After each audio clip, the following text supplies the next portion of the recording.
عبداللہ بن مسعود رضی اللہ تعالیٰ عنہ قرآن کریم کی دو صورتوں کو قرآن کے اندر شمار نہیں کرتے تھے، سورت ناس اور سورت فلق. تو کیا یہ بات درست ہے؟ اور اگر ایسا ہے تو وضاحت فرما دیجیے. اب اس بارے میں بات یہ ہے کہ جو لوگ تو ہیں روایت پرست کہ کسی کتاب میں یہ بات آ گئی ہے، راویوں نے بیان کر دی ہے، وہ اس کو چھوڑنا نہیں چاہتے، بلکہ وہ کہتے ہیں جو چھوڑے گا اسلام سے نکل جائے گا. یہ تو صحیح بخاری میں مسلم احمد میں وہ یہ قبول کر لیتے ہیں کہ عبداللہ بن مسعود جیسا آدمی، جن 4 لوگوں کے بارے میں آپ نے فرمایا رسول کریم کہ ان سے قرآن سیکھو، ان میں سے اتنا بڑا آدمی دین کا ستون، وہ کہتا تھا کہ یہ 2 صورتیں نہیں ہیں قرآن، بلکہ لکھی ہوئی بھی وہ کاٹ دیتا تھا کہ اللہ کی کتاب میں. اب جو یہ ماننا چاہتا ہے وہ پھر یہاں سینے پر پتھر رکھ لے اور سن لے کہ یہود اور ہنود اور کافر یہی کہتے ہیں کہ تمہارا قرآن مشکوک ہے. جس کو حضرت عمر رضی نے بھیجا عراق میں کہ لوگوں قرآن پر، وہ کہتا ہے کہ قرآن کی صورتیں نہیں، کیا لیے پھرتے ہو قرآن. تو میری بات آپ سن لیں، کوئی راضی ہو ناراض ہو، ایسی ساری روایات اٹھا کر دیوار پر مارے، بالکل پھینک دیں ان کو. یہ کوئی راوی جھوٹا ہو سکتا ہے، کسی کی بنائی ہوئی بات ہو سکتی ہے، قرآن مشکوک نہیں ہو سکتا. اور یہی بات امام ابن حزم رحمۃ اللہ علیہ لکھتے ہیں المولا میں کہ ابن مسعود کی قرات جو آ رہی ہے، لوگوں نے اس سے قرآن سیکھا، آگے آ رہا ہے، جس طرح 7 قاری اور 3 بڑے بڑے چلے آ رہے ہیں، ان میں وہ قرات جو ہے مشہور ہے، جس میں یہی 2 صورتیں ہیں، شاگردوں کو پڑھائی چل رہی ہے. جیسے ابی بن کعب دوسرے، اس میں یہ موجود ہے. اگر وہ قرآن نہیں سمجھے کیوں پڑھاتے تھے لوگوں؟ وہ متواتر ہے قرات، جو متواتر آ رہی، آپ کہانی سناتے ہیں اور اس میں آمش وغیرہ موجود ہیں.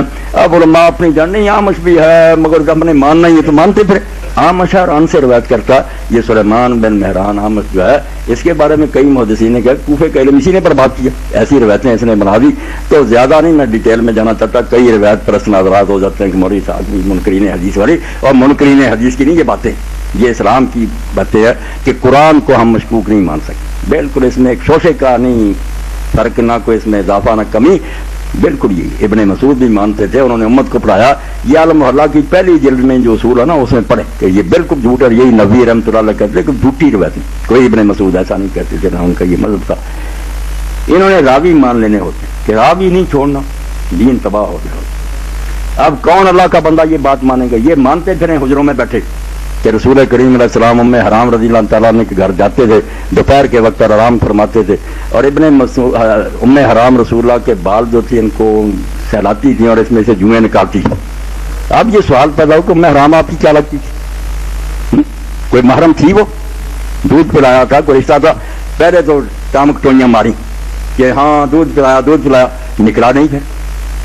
دوسروں اماموں نے کہا جنہوں نے دودھ پلایا ہے، جو رشتہ دار ہے، ایک ایک جو ہے وہ ریکارڈ میں یہ دکھاؤ نا اس کا کیا رشتہ، نہیں نکلا. تو پھر آخری غضب امام ابن حجر نے ڈایا کہ بخاری کی شرح میں یہ روایت، انہوں نے کہا نہیں مجھے یہ تسلی ہو گئی ہے کہ نبی کی خصوصیت ہے کہ وہ غیر عورتوں سے اپنے بدن دبایا. اب سلمان رشدی اور کافر جو ہیں رنگیلا رسول اللہ کہتے ہیں نبی کا یہ کردار ہے کہ مجمع میں بیعت کریں اور کہیں کہ ہمارا ہاتھ لو، آپ اللہ کے رسول ہاتھ میں. آپ نے کہا نہیں میں عورتوں سے مسافہ نہیں کرتا، اور ساری عمر سوائے اپنی بیویوں کو اور محرموں کو نہیں. ادھر وہ حدیثیں سناتے ہو، ادھر یہ ہے کہ اس عورت سے 9 بیویاں ہوتے ہوئے وہ گود میں سر رکھتی، سر کے بال سے جوئیں تلاش کی. پہلے تو جوئیں بڑی بری بات، رسول اللہ اتنے صاحب سے جوئیں کہاں سے پڑھنی؟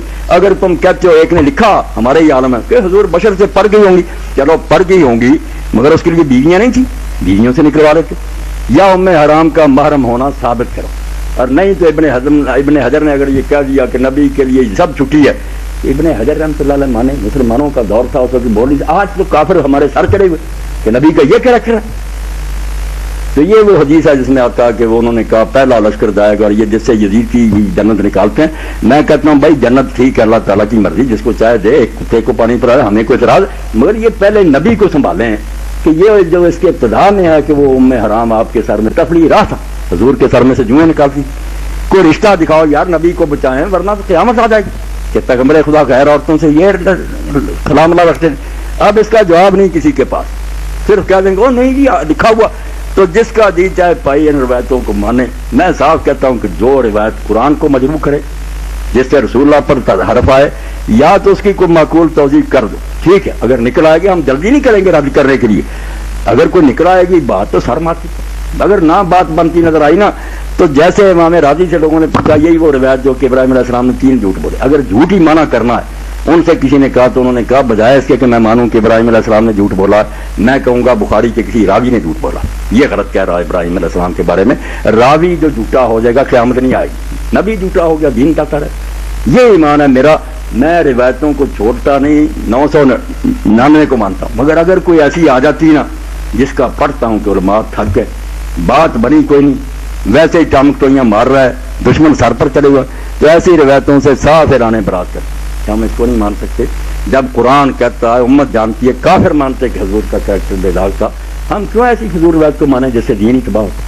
تو یہ قرآن کے بارے میں ابن حزم اور امام نووی کا موقف بالکل 100% ہے کہ جہاں جہاں لکھا نا کہ ابن مسعود ایسا کرتے تھے، سب غلط ہے، جھوٹ ہے، کوئی ان کا مسلک نہیں تھا. مولانا اپنا غلام احمد پرویز بھی یہی بات کہتا ہے جس کو ہم منکر حدیث کہتے ہیں. در حقیقت وہ حدیث کا منکر نہیں ہے، بے شمار حدیثیں اس کی کتابوں کے اندر درج ہیں، صرف وہ اس حدیث کا انکار کرتا ہے جیسا کہ آپ نے فرمایا کہ جو قرآن اور نبی کریم صلی اللہ علیہ وسلم کی ذات گرامی کے خلاف ہے. یہ طاہر صاحب آپ کی غلط فہمی. اگر وہ ایسا کرتا تو کوئی بڑی بات نہیں.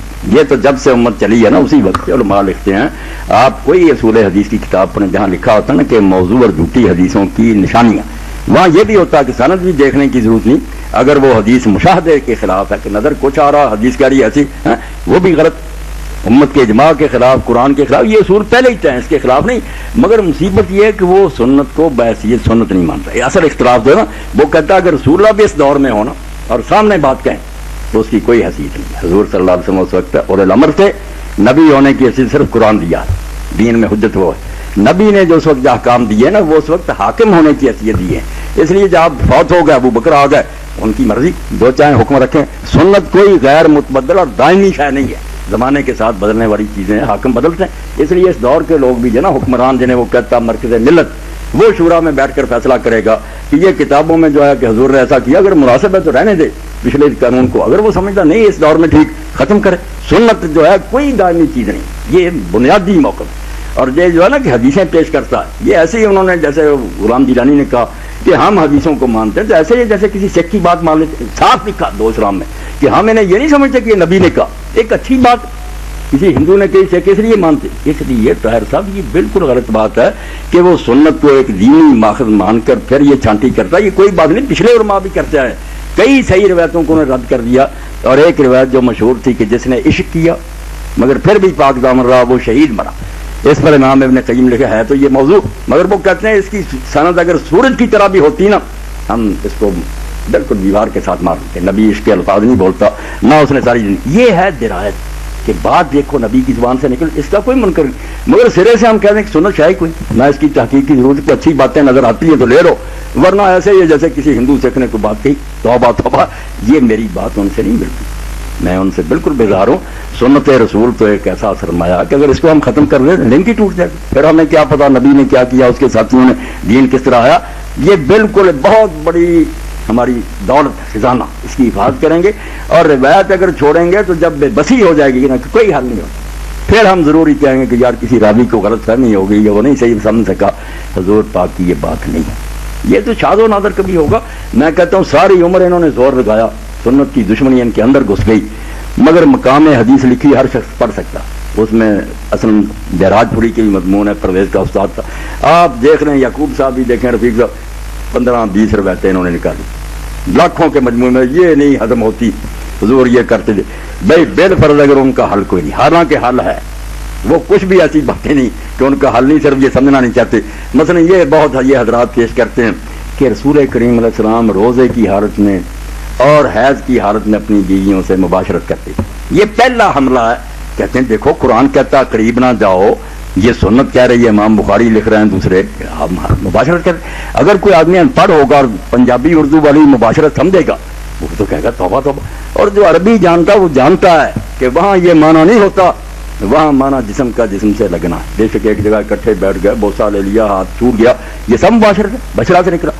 جماع کے معنی نہیں ہر وقت آتا. تو سمجھایا تو امام بخاری نے یہ اوپر آیت دی ہے قرآن کی کہ ان دنوں میں عورت کے قریب نہ. اگر چوری کرنی ہوتی تو ایسا دلیر چور تھا کہ وہ ہاتھ پر چراغ رکھ کر آتا، وہ آیت کو چھپا دیتا.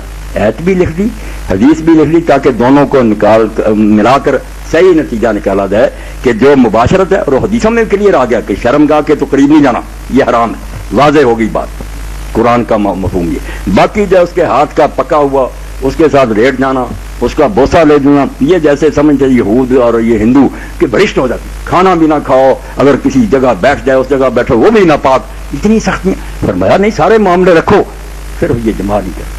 قرآن اور حدیث دونوں مل گئے کہ جمع ہوگا تو وہی بات نہیں کر سکتے، سنت بھی یہ کہتی۔ اس کے علاوہ قرآن نے کہاں روکا کہ اس کے ہاتھ کا پکانا کھاؤ یا اس کا جھوٹا پانی نہ پیو؟ تو وہاں مباشرت جو ہے وہ اس معنی میں، اور اسی لیے اس حدیث میں آتا ہے کہ ہمیں حضور حکم دیتے کہ لنگوٹ خوب اچھی طرح باندھو۔ اگر وہ مباشرت والی بات ہوتی نامرادوں والی تو پھر تو کہتے شرمگاہ ننگی کرو، اتارو کپڑے، کوئی عقل کے اندر سوچو۔ اور بعد میں جو حضرت عائشہ رضی اللہ عنہا نے فرمایا کہ حضور کو اپنے آپ پر بڑا کنٹرول تھا، تم یہ بھی دلیری نہ کرنا کہ بوسو کنار کرو۔ بھائی کنٹرول کیا رہ گیا؟ اگر آپ والی بات ٹھیک ہے کہ انہوں نے کہا مباشرت جمع، تو لوگوں نے بھی جمع ہی کرنا، آخری اسٹیج یہی ہے۔ پھر کان عاملہ کا کم لیر گئی کہ حضور کو اپنے پر بڑا کون سا قابو رہ گیا؟ حدیث خود دعائی دے رہی تھی کہ یہ شرمگاہ کا معاملہ نہیں ہے، اس کو تو خوب اچھی طرح ڈھانک لیا جاتا تھا، قابو ہوتا تھا اپنے آپ پر۔ باقی صرف بوسو کنار اس کو کون کہہ سکتا؟ کوئی جرت کرے پرویز کی، جہاں دین میں آیا آدمی بوسا لے یا اس کے ہاتھ کا پکا کھا لے۔ قرآن اور سنت بالکل ایک دوسرے کے میں نے ایک مثال دے دی، آپ کتاب مقام حدیث نکال لیں، آپ میں سے کئی لوگ سنتے پڑھتے شاید ہی پرویز کی، میں چیلنج کرتا ہوں آپ وہ لے لیں جو انہوں نے ساری عمر کی دشمنی سے نکالی ہے، ان میں سے اکثر تو آپ کی سمجھ میں آ جائیں گے۔ نمونے کے طور میں ایک کا حل کیا، سب ٹھیک ہے اپنی جگہ، ان کے اپنے ذہن ٹیڑھے ہیں، اور اگر کوئی ایک آدھ بات ایسی رہ گئی جو حل نہ ہوئی تو میں نے کہا سب خود علماء مانتے ہیں کہ اگر وہ قرآن کے خلاف ہوگی نبی رد کر دیں گے، مگر کوئی لائے تو صحیح نا، یہ تو نہیں کہ دشمنی میں خواہ کہتے رہے۔ اس کے ساتھ وہ سرے سے سنت کو دین میں کوئی حجت نہیں مانتا، یہ تاریخ کے طور پہ کو اچھے واقعات نظر آتے ہیں لے لیتا۔ جزاکم اللہ خیر۔ اس کے ساتھ ہی آپ اپنے شیخ